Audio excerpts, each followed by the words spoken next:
So hello guys, welcome to my new channel. And आज मैं आपको पढ़ाने वाला हूँ क्लास 11th का फिज़िक्स के chapter 4 motion in a plane. तो चलिए स्टार्ट करते हैं। फर्स्ट ऑफ ऑल पहले आएगा वेक्टर, जिसमें वेक्टर टू टाइप के होते हैं।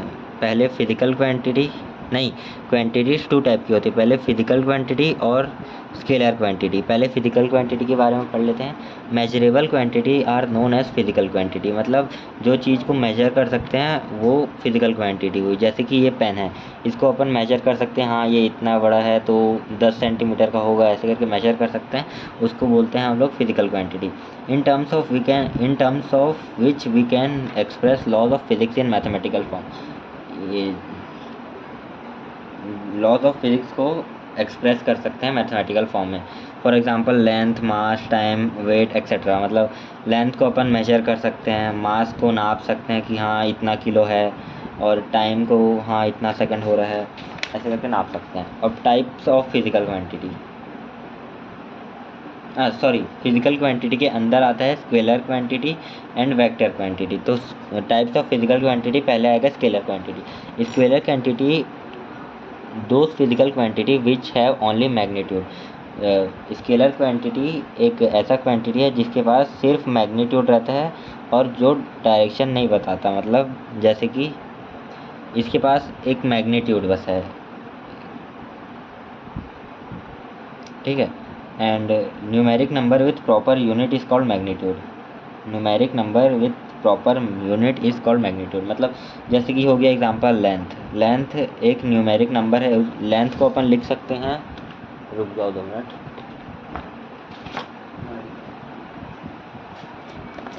लेंथ को अपन लिख सकते हैं, जैसे कि लेंथ को अपन 10 मीटर में लिख सकते हैं। अब इसी को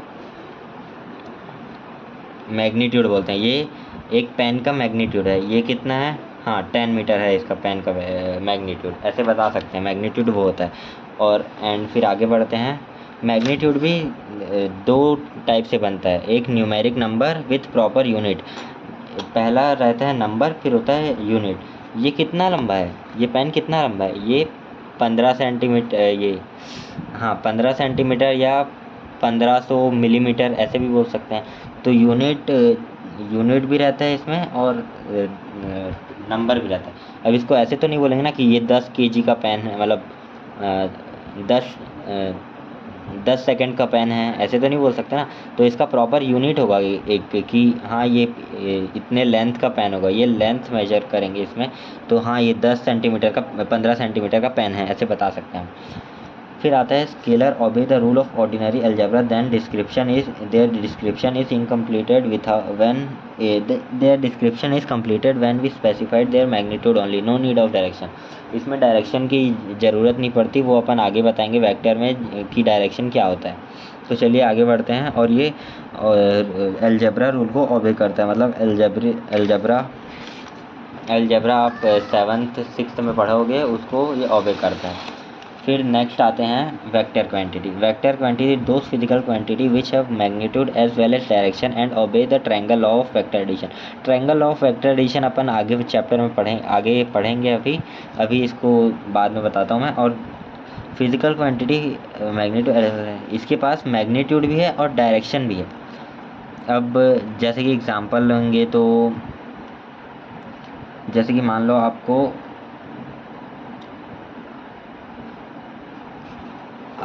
ये कॉपी खोलनी है, तो आप इधर फोर्स लगाओगे तो नहीं खुलेगी ना, ऐसे पीछे पुल करना पड़ेगा तब कॉपी खुलेगी। तो इसके लिए ये एक वेक्टर, तो कॉपी एक वेक्टर क्वांटिटी हो गई, जिसके लिए डायरेक्शन भी ज़रूरी रहता है कि हाँ इस डायरेक्शन में दोगे तभी वो खुलेगा, नहीं तो वो नहीं खुलेगा।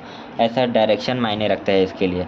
तो ये एक वेक्टर क्वांटिटी हो गई। और जैसे कि ये पेन को देख लो, इसको कहीं भी धक्का दे दो ये खुल जाता है।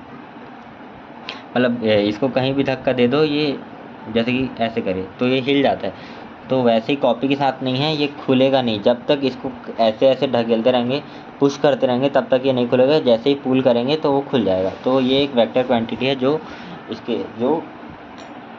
करता है। एंड देन उसके बाद आता है vector do not obey the rule of ordinary algebra. ये ऑर्डिनरी अलजेब्रा को ओबे नहीं करता है। There description is incompleted without direction. इसका डायरेक्शन अगर नहीं बताएंगे तो ये वेक्टर इनकम्प्लीटेड है इसका डिस्क्रिप्शन। देन आता है रिप्रेजेंटेशन ऑफ वेक्टर। सिंबॉलिक दो टाइप के रिप्रेजेंटेशन होते हैं इसके। एक symbolic representation, arrow head on any alphabet represent a vector quantity. जैसे कि अपन लिख दिए ए वेक्टर, ए अल्फ़ाबेट लगाएंगे, उसके ऊपर एक एरो डाल देंगे ऐसा टाइप का, तो ये रिप्रेजेंट करता है ए वेक्टर। और जैसे वैसे ही स्मॉल लेटर में भी लिख सकते हैं, वैसे ही बी वेक्टर और ETC बहुत सारे ऐसे वेक्टर्स हो सकते हैं। और एक आता है graphically method, a directed line segment can be represent a vector quantity. एक वेक्टर क्वांटिटी को हम लाइन सेगमेंट बना के भी रिप्रेजेंट कर सकते हैं। जैसे कि ये एक हो गया एक लाइन सेगमेंट, सॉरी ये थोड़ा टेढ़ा बना हुआ है, समझ जाना आप। ये एक लाइन सेगमेंट है जिसमें एक एरो हेड लगा रहता है शुरू में, उसको बोलते हैं हेड। और जो ये इतना बड़ा ये है, ये इसको बोलते हैं टेल। तो टेल हम लोग को बताता है मैग्नीट्यूड और हेड हम लोग को बताता है डायरेक्शन। ये याद रखना कि वेक्टर में हमेशा हेड अपन को बताता है डायरेक्शन, और ये टेल हम लोग को बताता है कि ये कितना मैग्नीट्यूड है ग्राफिकल मेथड में। और इसमें गिवन रहेगा मैग्नीट्यूड और डायरेक्शन सिंबॉलिक रिप्रेजेंटेशन में। एंड एक ये बात याद रखना कि magnitude always inversely proportional to length in graphical. जैसे कि वही अभी आपको बताया ना कि टेल जितना लंबा होता है उतना ही लंबा उसका मैग्नीट्यूड होता है ग्राफिकल मेथड में। वही बता रहे हैं कि मैग्नीट्यूड उतना लंबा होगा जितना उसका लेंथ होगा उसका। A vector can B parallelly shifted. A vector can B parallelly shifted मतलब, जैसे कि 2 मिनट रुकना। Vector can B parallelly shifted, जैसे कि एक वेक्टर है ए वेक्टर, इसको बोल दिया अपन ए वेक्टर। ये एरो साइन लगा दिए इसके ऊपर में, मतलब ये ए वेक्टर हो गया। इसको अपन पैरेलली शिफ्ट कर सकते हैं कहीं भी पैरेलली। अगर ऐसे कर देंगे तो इसका डायरेक्शन तो चेंज हो जाएगा, ये इस साइड डायरेक्शन में था और ये इस डायरेक्शन में हो जाएगा, तो ये गलत हो जाएगा। इसको हम लोग वेक्टर को बस पैरेलली शिफ्ट कर सकते हैं कहीं से भी। देन अगला आता है एंगल बिटवीन टू वेक्टर्स। अभी अपन एंगल बिटवीन टू वेक्टर्स पढ़ने वाले। It mean angle between their direction और एंगल बिटवीन देयर हेड्स और एंगल बिटवीन देयर टेल्स। मतलब कि अपन उसके दो ऐसे हेड बना दिए इधर, दो वेक्टर के हेड्स को जोड़ दिए तो इधर एक एंगल बनता है, उसको बोलते हैं एंगल बिटवीन टू वेक्टर्स। ये होता है theta. Theta is equals to angle between two vectors angle between two vectors. जैसे कि ये देखो, दो हेड को इसके मिला दिया और जितना ही एंगल बना उसको बोलते हैं अपन एंगल बिटवीन टू वेक्टर्स। और वैसे ही उसके टेल को जोड़ दिए तो उसको बोलेंगे एंगल बिटवीन टू वेक्टर्स। ये होता है एंगल बिटवीन टू वेक्टर्स। और अगर ऐसे ही हम हेड और टेल को नहीं जोड़ सकते एक साथ, जैसे कि ये एक हेड हो गया और ये टेल हो गया, ये देखिए ऐसे अपन हेड और टेल को एक साथ नहीं जोड़ सकते, यहाँ पर कोई एंगल नहीं बनेगा। ये गलत मेथड होता है। ऐसे करके या तो ऐसे बना सकते हैं एंगल बिटवीन दो हेड को जोड़ के बना सकते हैं, या फिर दो टेल को जोड़ के बना सकते हैं। ऐसे दो टेल को यहाँ बनेगा, यहाँ नहीं बनेगा, ये गलत मेथड है। अगर ऐसा डायग्राम आ जाता है तो देखिए आपको बताता हूँ कैसे करना रहता है। ये देखिए ऐसा हेड आ गया तो ये वाला एंगल तो नहीं बनेगा, तो इसको अपन पैरेलल, जैसे आपको बताया था पहले, पैरेलली शिफ्ट कर सकते हैं। तो ऐसे इसको यहाँ पर पैरेलली अपन शिफ्ट कर दिया तो ये एंगल अपन का बन गया एंगल बिटवीन टू वेक्टर्स। अब ये एक पूरा लाइन बन गया, 180 डिग्री बन गया। तो ये थीटा मान के चले अपन, ये मान लिया थीटा, तो ये कितना होगा 180 माइनस थीटा, तो वही 180 माइनस थीटा बन गया ये अब। एंड देन हमेशा थीटा 0 डिग्री से 180 डिग्री के बीच में रहेगा। जैसे कि यही हमारा थीटा रहेगा, ये बड़ा वाला ओपन पार्ट हमारा थीटा नहीं बन सकता, क्योंकि थीटा हमेशा 0 डिग्री से 180 डिग्री तक रहता है। समझ आया? 180 से ज़्यादा वेक्टर बड़ा वेक्टर नहीं होगा, मतलब 180 डिग्री से ज़्यादा बड़ा एंगल नहीं होता है, एंगल बिटवीन टू वेक्टर्स नहीं होता है। और मॉड्यूलस डायरेक्शन हटा, ये अपन आप आगे पढ़ते हैं। Modulus of a vector, modulus of a vector एक ऐसा चीज़ होता है जो कि नेगेटिव साइन को हटा देता है। ये याद रख लेना कि मॉड्यूलस हमेशा नेगेटिव साइन को हटा देता है। जैसे कि a की वैल्यू है -1 और मॉड्यूलस ऑफ a बन जाएगा 1। और ये मॉड्यूलस है ना, ये ऐसे ऐसे दो आजू बाजू लगाते हैं अल्फ़ाबेट को बीच में रख के, तो इसको बोलते हैं मॉड्यूलस, इसको बोलते हैं मॉड्यूलस बोलते हैं। जैसे कि ये देखिए, it is a positive scalar number, ये हर चीज़ को पॉजिटिव में कन्वर्ट कर देता है। जैसे कि ए वेक्टर इज इक्वल टू ए, और ये याद रखना कि ये डायरेक्शन भी हटा देता है, मॉड्यूलस डायरेक्शन भी हटा देता है वेक्टर का। तो अब ये पहले ये वेक्टर क्वांटिटी था, अब ये क्या बन गया, स्केलर क्वांटिटी। क्योंकि अपन पढ़े थे कि जिसमें डायरेक्शन नहीं रहता वो होता है स्केलर क्वांटिटी, तो इसमें ये डायरेक्शन नहीं है, बस अब ओनली मैग्नीट्यूड है, तो इसीलिए ये स्केलर क्वांटिटी बन गया। और इसको बोलते हैं मॉड्यूलस, आपको बताया ना, इसको बोलते हैं मॉड्यूलस। अगर किसी वेक्टर को मॉड्यूलस के अंदर डाल दिया जाए तो वो वेक्टर नहीं रहेगा, उसके बाद वो स्केलर में कन्वर्ट हो जाएगा। Got it?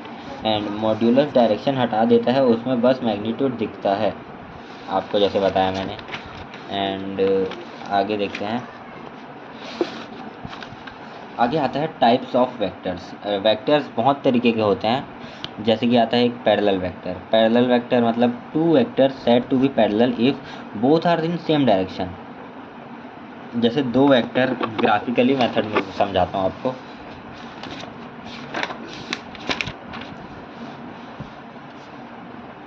जैसे कि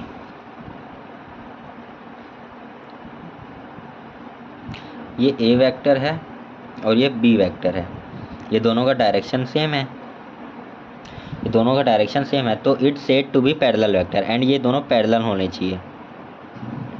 जैसे कि यहाँ पर लिखा है both are in same direction, then same direction में है दोनों, A vector and B vector. And A vector can be evaluate while multiplying positive integers with sec a, theta is equal A vector can be evaluated while multiply positive integer with sec a.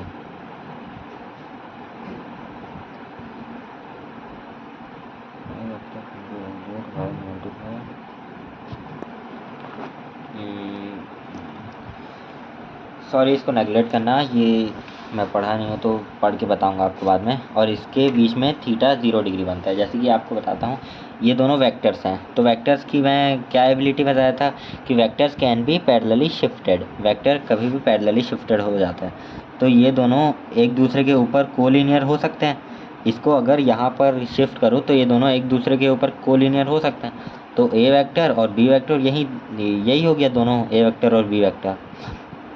तो उसका theta कितना बनेगा, 2 head और 2 tell, ये तो दोनों चिपका हुआ है, तो थीटा इक्वल टू 0 डिग्री बना। देन समझ तो आ रहा है ना सबको? और अगर नहीं आ रहा हो तो स्लो करके देख लेना, मेरी स्पीड थोड़ी ज़्यादा है तो थोड़ा मैनेज करना, या स्पीड धीरे करने की कोशिश करता हूँ मैं। अब आता है सेम डायरेक्शन।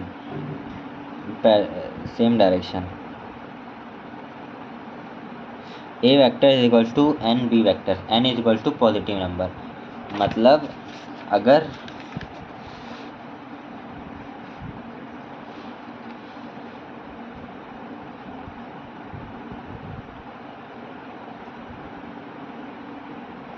देखो जैसे कि ए वेक्टर बहुत बड़ा है और ए वेक्टर बहुत बड़ा है और बी वेक्टर इतना पिद्दिस है, B vector.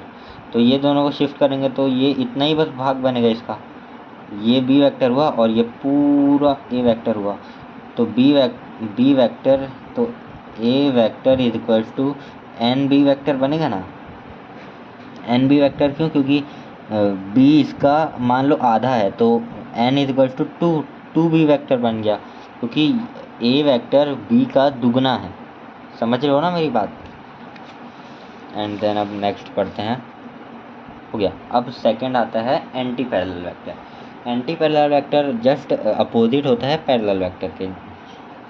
Let's see, two vector set to be anti parallel if both are in opposite direction. अब ये तो आपको बना सकते हो आप अपोजिट डायरेक्शन में वेक्टर, जैसे कि ये ए वेक्टर हो गया, ए वेक्टर, और ये हो गया हमारा बी वेक्टर। इसका साइन थोड़ा उल्टा लगा देता हूँ, बी वेक्टर।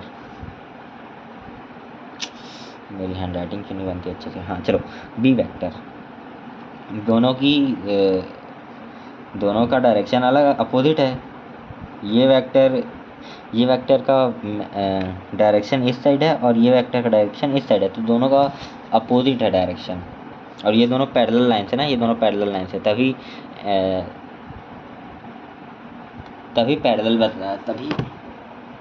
पैरेलल बोलते हैं इसको।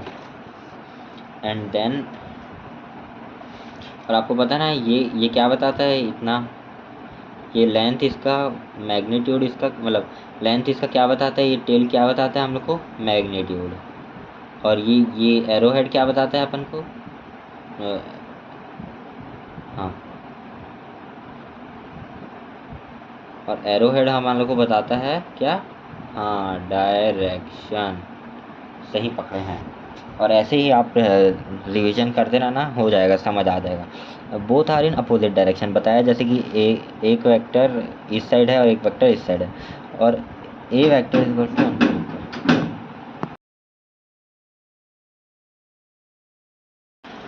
हाँ, तो अपन कहाँ थे, anti parallel vector. Both are in opposite direction, दोनों अपोजिट डायरेक्शन में होंगे, और A vector is equal to N B vector, A vector is equal to N B vector. वही इसमें भी सेम वही वाला वो लगेगा, क्या बोलते हैं यार उसको, वही वाला लगेगा, A vector is equal to N B vector. जैसे कि मान लो ए वेक्टर ये है और बी वेक्टर ये है, और बी वेक्टर ए वेक्टर का हाफ है, तो n इज इक्वल्स टू 2 आ जाएगा। तो वैसे ही जितना भी होगा उतने हिसाब से यहाँ पर एक न्यूमेरिक नंबर आएगा, n is equals to numeric number. Okay,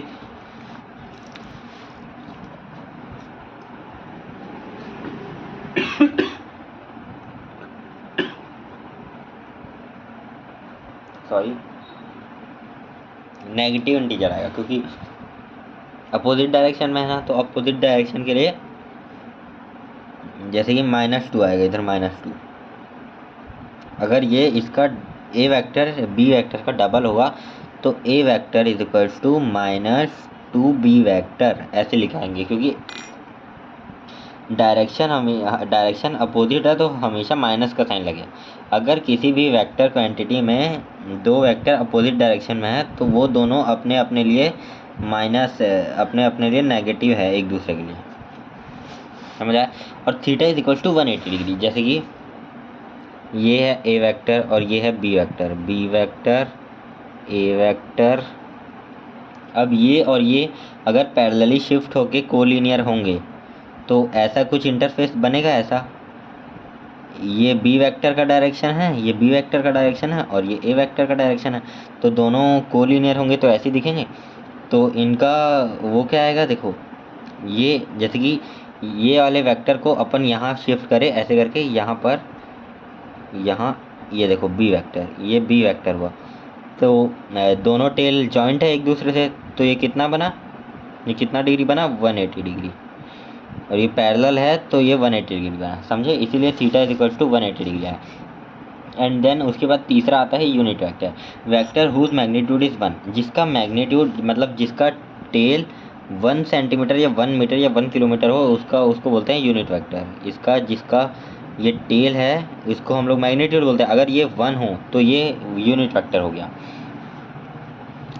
किसी भी वेक्टर का मैग्नीट्यूड 1 होता है वो यूनिट वेक्टर कहलाया जाता है। और यूनिट वेक्टर हमेशा डायरेक्शन बताने के लिए हेल्प करता है कि वो कौन से डायरेक्शन में वेक्टर है वो बताता है, बस यूनिट वेक्टर।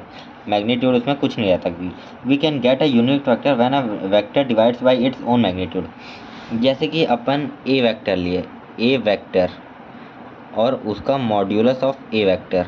तो मॉड्यूलस ऑफ ए वेक्टर क्या होता है? ए, मैं बताया था ना आपको, अगर किसी वेक्टर का मॉड्यूलस निकालेंगे तो वो स्केलर क्वांटिटी में आ जाएगा और बस उसका मैग्नीट्यूड बचेगा।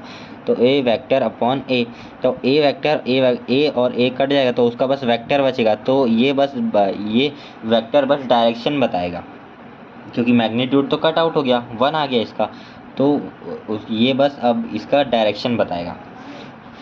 जैसे कि यहाँ पर लिखा है ए वेक्टर इज इक्वल टू, और यूनिट वेक्टर का साइन हमेशा ये इसको ऊपर एरो लगाते हैं, उसको बोलते हैं अपन कैप, ए कैप। ये अपन आगे पढ़ेंगे, चलो पढ़ते हैं। Unit vector indicates only direction of unit vector. जैसे कि आपको बताया मैं, यूनिट वेक्टर ओनली डायरेक्शन बताता है। Direction of unit vector always along a direction of given vector.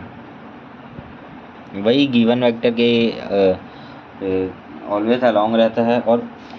और फोर्थ आता है परपेंडिकुलर यूनिट वेक्टर। ये बहुत इंपॉर्टेंट टॉपिक है, ये बहुत इंपॉर्टेंट पॉइंट है, इसको याद करना। ये सब जितना भी पढ़ा है वो ज़्यादा नहीं पूछते, ये एग्ज़ाम में पूछा जा सकता है और ये न्यूमेरिकल सॉल्व करने के भी काम आता है। I cap, J cap and K cap are called perpendicular unit vector. I cap always along a direction of positive x-axis, j cap always along a direction of y-axis and k cap along a direction of z-axis। जैसे कि हम सबको पता है कि एक 3 axis होते हैं, ये y एक्सिस होता है और ये x एक्सिस होता है और ये z एक्सिस होता है, z एक्सिस होता है। हाँ, देन ये हम होता है हमारा ओरिजिन। और यहाँ पर लिखा है कि x एक्सिस में हमेशा आई कैप रहेगा, तो ये आई कैप हमेशा z एक्स एक्सिस में रहेगा। और ये जे कैप जैसे कि बताया था ना आपको कि ये ऊपर ऐसे एरो का साइन रहता है, उसको बोलते हैं अपन cap. I cap and J cap. तो जे कैप हमेशा वाई एक्सिस की ओर रहेगा और जेड एक्सिस के अलोंग हमेशा रहेगा के कैप हमेशा के कैप, समझ लेना, के कैप लिखा हूँ, के कैप हमेशा जेड एक्सिस की ओर रहेगा। और जैसे कि हम जानते हैं कि और ये एक्स एक्सिस, ये आई कैप, जे कैप, के कैप क्या है पता है आपको? कि अगर हम यहाँ पर एक पॉइंट लिए तो ये कितना है, एक्स एक्सिस में 3 है और वाई एक्सिस में मान लो 2 है, ठीक है। तो ये 2 3 ऐसे नहीं लिखेंगे अपन, ये एक्स एक्सिस में आई कैप होता है तो 3 आई कैप और 2 जे कैप। समझ गए होगे आप, क्योंकि जे कैप में वाई एक्सिस में 2 मैग्नीट्यूड है इसका, तो 2 जे कैप लिखेंगे और 3 आई कैप लिखेंगे। इसको हम लिख सकते हैं 3 आई कैप प्लस 2 जे कैप प्लस 2 जे कैप, ये हम लिख सकते हैं ऐसे करके। जैसे कि हम लिखते थे कोऑर्डिनेट ज्योमेट्री में 3,2 ऐसे लिखते थे, अब इसी को हम लिख दिए 3 आई कैप प्लस 2 जे कैप। जैसे कि यहाँ पर लिखा है, एक हम ओपी वेक्टर यहाँ पर एक वेक्टर खींच दिए जिसका नाम है OP vector equals to R vector, इसी को अपन नाम दे दिए R vector. X I cap, ये एक्स कोऑर्डिनेट में एक्स में डिस्टेंस तक चला, ये एक्स डिस्टेंस तक चला, और ये वाई कोऑर्डिनेट में वाई डिस्टेंस तक चला, और ये जेड कोऑर्डिनेट में जेड डिस्टेंस तक चला। तो इसको अपन कैसे लिख सकते हैं, X I cap plus Y J cap plus Z के कैप। चलिए अब आगे बढ़ते हैं। ये तो समझ में आ रहा है ना, पूरा क्लियर हो रहा है ना, क्योंकि ये अपन वेक्टर ही बस अभी पढ़ रहे हैं, टाइप्स ऑफ वेक्टर पढ़ रहे हैं। और ये एक आता है zero vector. A vector having zero magnitude and arbitrary direction not specified is called zero vector. It is denoted by zero vector. Zero vector मतलब उसका मैग्नीट्यूड जीरो होता है और डायरेक्शन भी स्पेसिफाइड नहीं होता। जैसे कि जैसे कि मान लो क्लॉक का मिनट है, क्लॉक का सेकंड हैंड का डायरेक्शन का भी स्पेसिफाइड नहीं रहता, कभी इधर रहता है, कभी इधर, हर सेकंड चेंज होता रहता है उसका डायरेक्शन, तो उसका डायरेक्शन नॉट स्पेसिफाइड। और ये तो खैर ज़ीरो, इसका मैग्नीट्यूड ज़ीरो नहीं रहता, इसका मैग्नीट्यूड कुछ रहता है, पर ज़ीरो वेक्टर का मैग्नीट्यूड हमेशा ज़ीरो रहता है।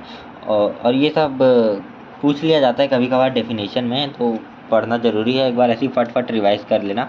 Polar vector, a vector which है स्टार्टिंग पॉइंट और and point of application is called polar vector, जिसका वही ये फालतू है, इसको पढ़ने की जरूरत नहीं है। अ वेक्टर और whose axial vector, a vector whose direction depends on sense of rotation angular velocity, जिसमें एंगल चेंज होते रहता है, जिसमें क्या बोलते हैं, एंगल चेंज होता रहता है, कभी इधर एंगल हो गया, कभी इधर एंगल हो गया, कभी इधर एंगल हो गया।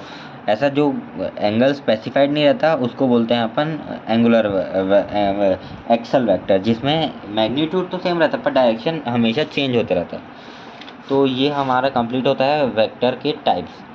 तो अभी अपन motion in a straight line नहीं पढ़ रहे थे, तो ये हम बस पढ़े हैं अभी टाइप्स ऑफ वेक्टर।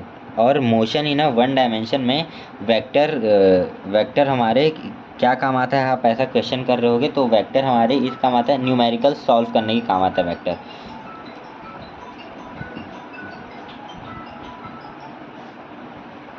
वेक्टर हमेशा न्यूमेरिकल सॉल्व करने के काम आता है, जैसे कि कुछ क्वेश्चंस अभी आगे कराऊंगा आपको, तब आपको क्लियर हो जाएगा। और अभी हम हमारे वेक्टर के टाइप्स पढ़ रहे थे, ये मोशन इन 1D का न्यूमेरिकल सॉल्व करने के लिए और न्यूमेरिकल्स और डेरिवेशन बनाने के लिए इम्पोर्टेंट थे। अभी तो हम 40% कंप्लीट कर चुके हैं चैप्टर को, अभी आगे देखते हैं और क्या क्या आने वाला है। और ये वेक्टर का एक लॉ है, triangle law of vector addition, अब इसको पढ़ते हैं। अभी आप थक गए हो तो पॉज करके पानी वानी पी लीजिए, क्योंकि अभी और बहुत सारे पढ़ना बाकी है, तो आराम से करेंगे, कोई टेंशन नहीं है, बहुत इजी चैप्टर है, आराम से हो जाएगा। बस वेक्टर ही थोड़ा सा डिफरेंट लगता है, क्योंकि न्यू स्टूडेंट रहते हैं ना 11th में, और वेक्टर नया नया रहता है तो समझ नहीं आता, इसलिए वेक्टर थोड़ा हार्ड लगता है। अब चलिए पढ़ते हैं ट्रायंगल ऑफ